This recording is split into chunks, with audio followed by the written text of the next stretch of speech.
বাংলাদেশের যমুনা ফিউচার পার্কের মালিক, যার কবর দেখেছি আমি, পাশের বেড়া দেওয়া, ভিতরে একটা পুরাতন তেনা পড়ে আছে।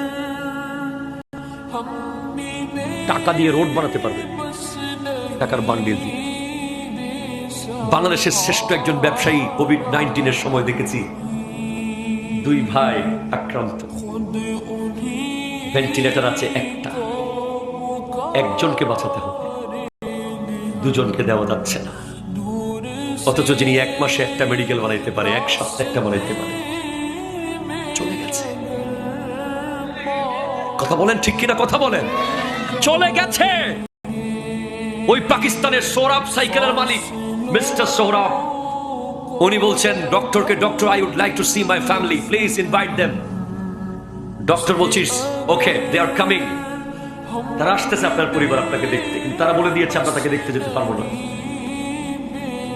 সারা জীবন যাদের জন্য টাকা কামাইছে তারা বলতেছে হসপিটালের বিল কত বলেন, পাঠাই দিচ্ছি। বাকিটা আমাদের পক্ষে সবাই ব্যস্ত, মিটিং এ আছি। ডক্টর আসতেছে বলল, পরে উনি মারা গেলেন।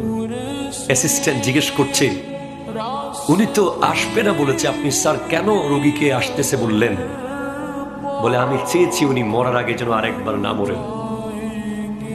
উনি যদি জানতে পারে যে ওনার পরিবার আসতেছে না হাসপাতালে দেখতে, উনি মরার আগে আবার মরে যেত।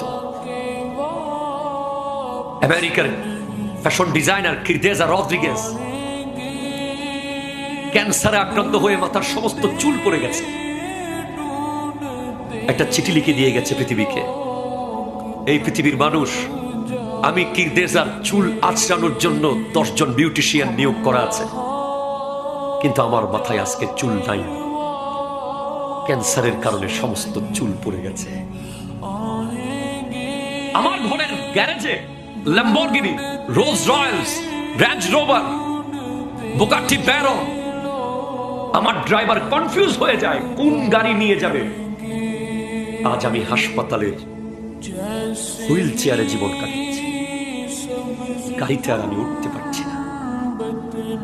আমার ফ্ল্যাট 2000 স্কয়ার ফিটের বেডরুমে আমি থাকি, আজ 100 স্কয়ার ফিটের ছোট্ট টুইন হসপিটালের রুমে আমার জীবন যাচ্ছে। আমার সমস্ত টাকা দিয়ে ডক্টরকে বলেছি, প্লিজ 2টা দিন আমাকে বাঁচানোর চেষ্টা করো। ডক্টর বলেছে পৃথিবীর সব টাকা দিলেও আপনাকে আর বাঁচাতে পারবো না, টাইম ওভার। হ্যাঁ, আমি আপনাকে এগুলো কেন বলছি? আমরা আপনাদেরকে কবরটা দেখাতে পারি না, শুধু সব বুঝাইতে পারি। যদি কবরটা খুলে দেখাতে পারতাম, খোদা কি কসম, এই মাঠে মানুষের জায়গা হতো না। ঠিক কিনা কথা বলেন না? জায়গা হতো না।